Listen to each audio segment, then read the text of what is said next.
मैं हूं सौरभ त्रिपाठी। आप देख रहे हैं प्रदेश का सबसे भरोसेमंद news channel India news Uttar Pradesh Uttarakhand. आपके अपने पसंदीदा शो हाहाकार में बहुत बहुत स्वागत है। इंसानियत और जुर्म का पुराना नाता है, हमारे चारों ओर फैला है जुर्म का मखड़ जाल। ऐसे में कौन का हो जाए शातिर का शिकार और किसके लिए जारी हो जाए मौत का फरमान। इतना नहीं, मिटा दिए जाते हैं जुर्म के सारे सबूत। जुर्म दर जुर्म, कत्ल दर कत्ल जारी है अपराध की दुनिया का काला कारोबार। लेकिन हम आपको सच दिखाएंगे, क्योंकि कहीं होता है रेप तो कहीं होती है लूट सरेआम। हो सकता है आपके शहर में वो अपराधी बेखौफ घूम रहा हो, इसलिए आपको सावधान करने के लिए हम लेकर आए हैं हर जुर्म की पूरी दास्तान। आपको दिखाएंगे अपराधी का चेहरा खूंखार, जिसने मचा रखा है हाहाकार।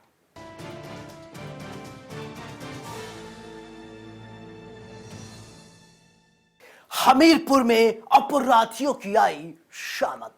बेखौफ अपराधी असल है कि फैक्ट्री चला रहे थे।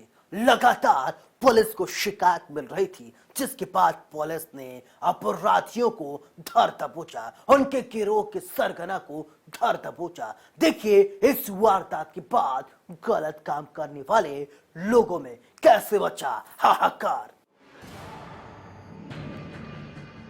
यूपी के हमीरपुर जिले की पुलिस ने एक अवैध असलहा बनाने वाली फैक्ट्री में छापेमारी कर 2 दर्जन से अधिक बने और अधबने तमंचे सहित हथियार बनाने का सामान बरामद कर फैक्ट्री संचालित करने वाले 2 आरोपियों को गिरफ्तार कर लिया है। ये असलहा फैक्ट्री कई दिनों से चल रही थी। बदमाशों का इन असलहों का आने वाले विधानसभा चुनाव में आपराधिक गतिविधियों में इस्तेमाल करने का इरादा था। अवैध असलहा फैक्ट्री से बरामद ये तमंचे बहुत ही अच्छी क्वालिटी के बताए जा रहे हैं, जिनका दुरुपयोग कर लोगों को डराने और धमकाने या संगीन अपराध में इनका इस्तेमाल किया जाना था। लेकिन उससे पहले ही ये पुलिस के हत्थे चढ़ गए। पिछले कई दिनों से चल रहे इस अवैध असलहा फैक्ट्री में असलहा बनाकर बेचे जा रहे थे। इस असलहा फैक्ट्री में 315 बोर और 312 बोर के खतरनाक तमंचे और बंदूक बनाए जा रहे थे। थाने में ये सूचना मिल रही थी कि वहाँ पर कुछ लोग अवैध शस्त्र का निर्माण कर रहे हैं। इस सूचना पे लरौद गांव में खेतों के पास दबिश दिया गया तो 2 व्यक्ति पकड़े गए। एक तो देवी दीन और दूसरा मुकेश। इन लोगों के पास शस्त्र बनाने के भारी संख्या में उपकरण और 22 बने हुए शस्त्र और अर्धनिर्मित शस्त्र और कारतूस बरामद हुआ। काफ़ी दिनों से वो इस काम में लिप्त है। देवी दीन पूर्व में महोबा जिले से खन्ना थाने से भी जेल जा चुका है और ये अभी कई जगह ये शस्त्र इनको सप्लाई करना था, ऐसी जानकारी मिली थी और आज बिवार थाना पुलिस द्वारा पकड़ा गया है। इस कार्य के लिए उनको 10,000 रुपये से पुरस्कृत किया जा रहा है। क्या चुनाव को लेकर ये कुछ? हाँ जरूर, ये संभावना थी कि चुनाव को दृष्टिगत रखते हुए ये वेपन्स बनाए जा रहे हैं, इसलिए इनके दुरुपयोग की संभावना थी। इस लरौद गांव के बारे में एक चीज़ और यहाँ मैं बताना चाहूँगा कि 1996 से अब तक यहाँ पे ये 18वीं शस्त्र 18 बार ये पकड़ा जा चुका है। 18वीं बार ये पकड़े हैं शस्त्र फैक्ट्री। तो वहाँ पे उसी गांव में बहुत अच्छे वहाँ तमाम लोग कई बार पकड़े गए हैं। ये खुद भी काफ़ी दिनों से ये कार्य को अंजाम दे रहा था और आज अब अभिसूचना संकलित करने के पश्चात इसको गिरफ्तार किया गया है। जी हाँ, यूपी के हमीरपुर जिले के बिम्बार थाना क्षेत्र के लरौंद गांव में देवी दीन और मुकेश नाम के 2 शातिर अपराधी पिछले कई दिनों से अपने खेत में असलहा बनाने की फैक्ट्री चला रहे थे। इस फैक्ट्री में बड़ी तादाद में राइफल, बंदूक, तमंचे बनाकर बाजार में बेचे जाते थे। अपराधी देवी दीन पहले भी अवैध असलहों के साथ पकड़ा जा चुका है। मुखबिर की सूचना में जब पुलिस ने छापेमारी की तो फैक्ट्री में अवैध असलहों का निर्माण करते हुए मिला, जिसको पुलिस ने गिरफ्तार कर जेल भेज दिया है। एसपी की माने तो लरिंद गांव साल 1996 से अब तक 18 अवैध असलहा फैक्ट्री पकड़ी जा चुकी है। इस गांव में अवैध असलहा फैक्ट्री कुटीर उद्योग का रूप ले चुकी है। ऐसे में यहाँ वो लोगों को जागरूक करने के लिए अभियान भी चलाएंगे। बुंदेलखंड इलाका अवैध असलहों का कुटीर उद्योग बनता जा रहा है। हर चुनाव के वक्त यहाँ गांव-गांव और अवैध असलहा फैक्ट्री चलने लगते हैं। 2 महीने के अंदर पुलिस ने आधा दर्जन से अधिक अवैध असलहा फैक्ट्री पकड़कर भारी मात्रा में अवैध असलहों की खेप बरामद की है, जिससे ये कहा जा सकता है कि विधानसभा चुनाव की सुगबुगाहट होते ही अवैध असलहा बनाने और बेचने के काम में तेजी आ गई है। बरामद की गई इस अवैध फैक्ट्री में हथियार बन रहे थे, उनका जीता जागता ये उदाहरण है। अब सवाल ये उठता है, पुलिस कैसे लगाम लगाएगी? Bureau report, India news, Uttar Pradesh, Uttarakhand. Hathras में सब गोलमाल है। हम आपको दिखाएंगे, आपको बताएंगे हाथरस के अस्पताल की एक कहानी। दरअसल एक शख्स जिसकी मौत हो चुकी है, उसे कोरोना की दूसरी डोज की वैक्सीन लगा दी जाती है। अस्पताल से मैसेज आया है कि यू आर वैक्सीनेटेड। यानी सवाल ये खड़ा होता है, कैसे और किसने वैक्सीन लगा दिया? कौन है जो पोर्टल पर अपडेट कर रहा है, गलत जानकारी डाल रहा है? कौन प्रशासन और सरकार को बट्टा लगाने का काम कर रहा है? आखिरकार इतना बड़ा गड़बड़झाला क्यों किया जा रहा है? जब अस्पताल प्रशासन के अधिकारियों से इस बारे में पूछा जाता है तो वो भी गोलमोल जवाब देते हैं। आखिरकार साहब इतना बड़ा झूठ क्यों? हाथरस में स्वास्थ्य विभाग की टीम ने चमत्कार करने में जुट गई है। यूं तो टीकाकरण अभियान को लेकर आए दिन स्वास्थ्य विभाग की लापरवाही सामने आती रहती है। इनकी लापरवाही है कि थमने का नाम ही नहीं ले रही है। इसकी एक ताजा नजीर मुरसान स्थित सामुदायिक स्वास्थ्य केंद्र यानी CSC से सामने आया है, जिसमें 20 दिन पहले मर चुके शख्स को कोरोना वैक्सीन 28 जनवरी को दूसरी डोज लगा दी गई। चौंकिए मत, ये सच है। हाथरस के कस्बा मुरसान में स्वास्थ्य विभाग के ताजा चमत्कार का खुलासा मंगलवार को उस समय हुआ जब परिजनों के पास दूसरी वैक्सीन की डोज लगवाने का मैसेज पहुंचा। इतना ही नहीं, परिजनों के मोबाइल फोन पर वैक्सीनेशन सर्टिफिकेट भी पहुंच गया।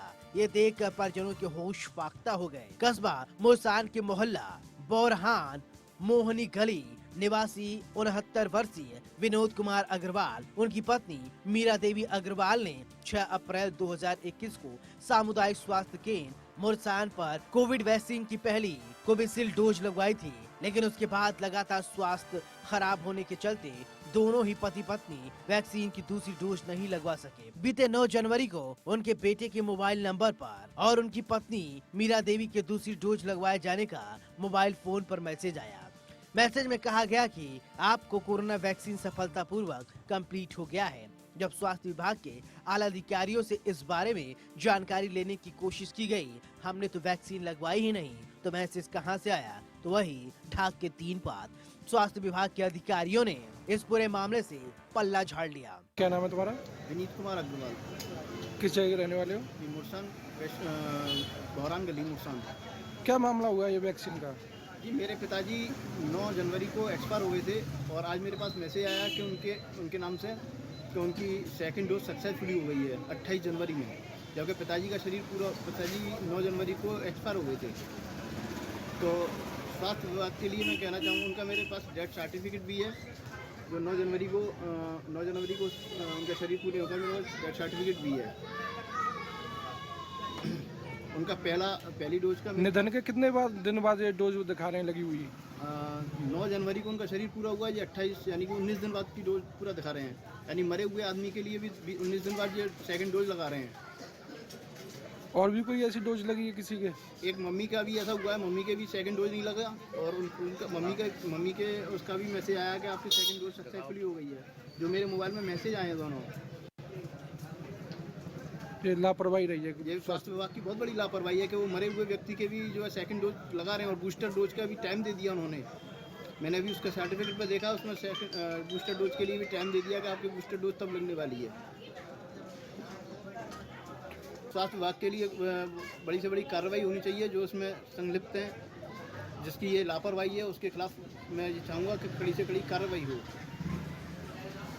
इस तरह की खबरें लगातार आ रही हैं। क्या स्वास्थ्य विभाग सिर्फ अपना नंबर बढ़ाने में लगा हुआ है या हम काम कर रहे हैं लेकिन जमीनी स्तर पर कुछ और ही नजर आ रहा है? अगर ऐसा नहीं है तो फिर ऐसी लापरवाही क्यों की जा रही है? खैर, ये तो जांच का विषय है। जांच के बाद ही पता चल पाएगा कि आखिरकार ऐसा क्यों हुआ, लेकिन स्वास्थ्य विभाग को इस ओर जरूर ध्यान देना चाहिए। इंडिया न्यूज के लिए हाथरस से पीएन शर्मा की रिपोर्ट।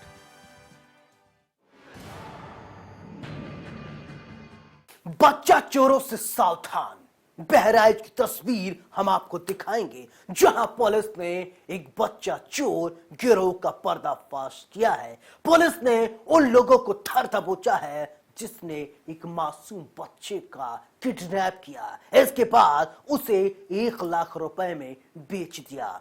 फिर इसके बाद 2 लाख रुपए में कहीं और सौदा कर दिया गया। देखिए बच्चों के सौदागरों की ये काली करतूत, जिसे पुलिस ने किया है पर्दाफाश। अपराध और अपराधी कहीं भी हो सकते हैं। किसी को देखकर आप अंदाजा नहीं लगा सकते कि सामने वाला कितना शातिर है। हम आपको बहराइच के ऐसे लोगों की कहानी बताने जा रहे हैं जो बच्चा चोर है।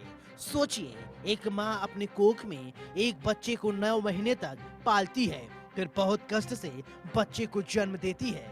लेकिन कुछ लोग ऐसे हैं जो चंद गुलाबी नोटों के चक्कर में इंसानियत को शर्मसार कर देते हैं और बच्चे को चुराकर बेच देते हैं। आपके टीवी स्क्रीन पर दिख रही तस्वीर यूपी के बहराइच जिले की है। ये लोग जितने साधारण दिख रहे हैं वो है नहीं। चलिए आपको पूरी कहानी तफ्तीश से बताते हैं। दरअसल कैसरगंज इलाके से किडनैप हुए बच्चे को पुलिस ने सकुशल बरामद कर लिया है।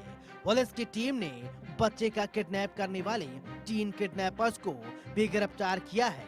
कैसरगंज थाना क्षेत्र के महतोपुरवा गांव की रसीदा ने पुलिस को बताया कि कुछ बदमाश देर रात घर में घुसकर उसके 8 माह के बच्चे का किडनैप कर फरार हो गए। एसपी की सक्रियता के चलते पुलिस टीम ने बच्चे को उत्तराखंड से सकुशल बरामद कर लिया है। मामले में 2 महिलाओं समेत 5 लोगों से पुलिस पूछताछ कर रही है।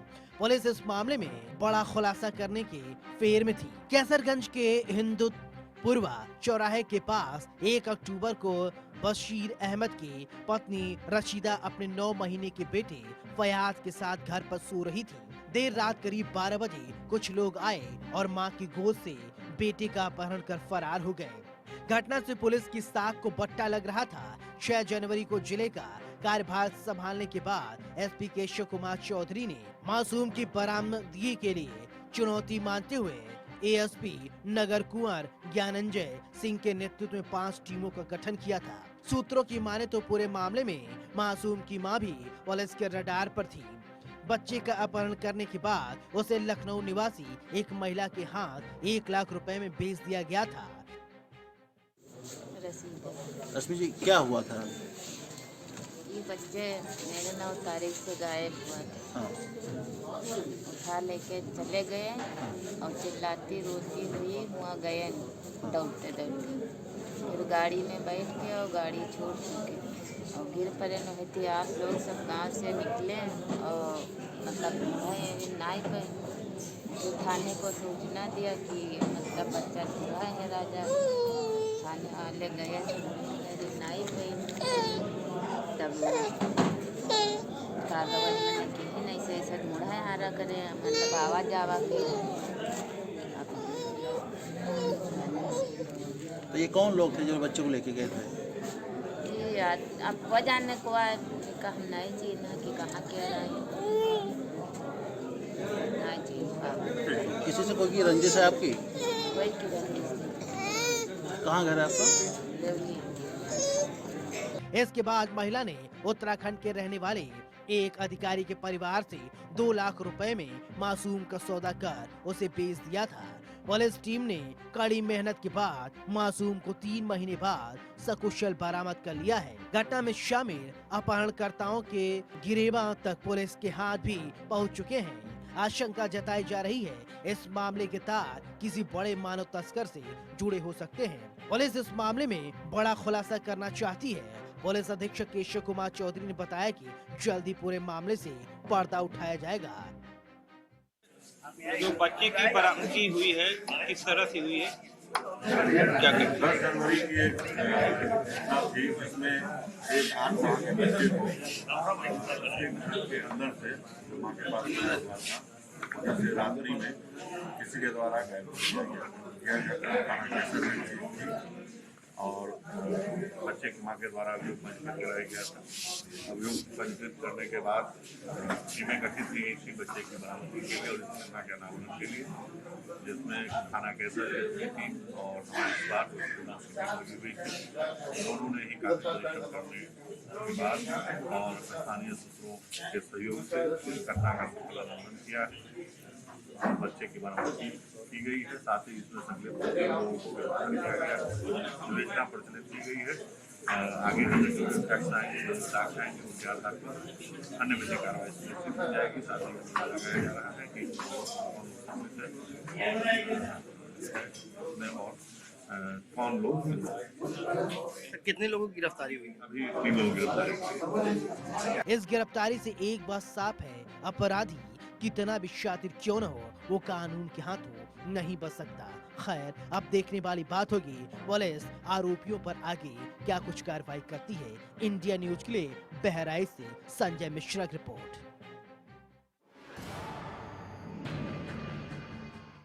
हमारा मकसद आपको डराना नहीं है, आपको बताना है समाज में किस तरीके से जुर्म की काली कहानी बुनी जा रही है। कल फिर मिलेंगे कुछ और काली कहानियों के साथ, तब तक दीजिए अपने दोस्त सौरभ त्रिपाठी को इजाजत। लेकिन चलते चलते दोस्तों एक गुजारिश, सावधान रहें, सुरक्षित रहें, अपने परिवार का बहुत ख्याल रखें, क्योंकि अपराध कहीं भी कभी भी किसी के हाथ हो सकता है। नमस्कार।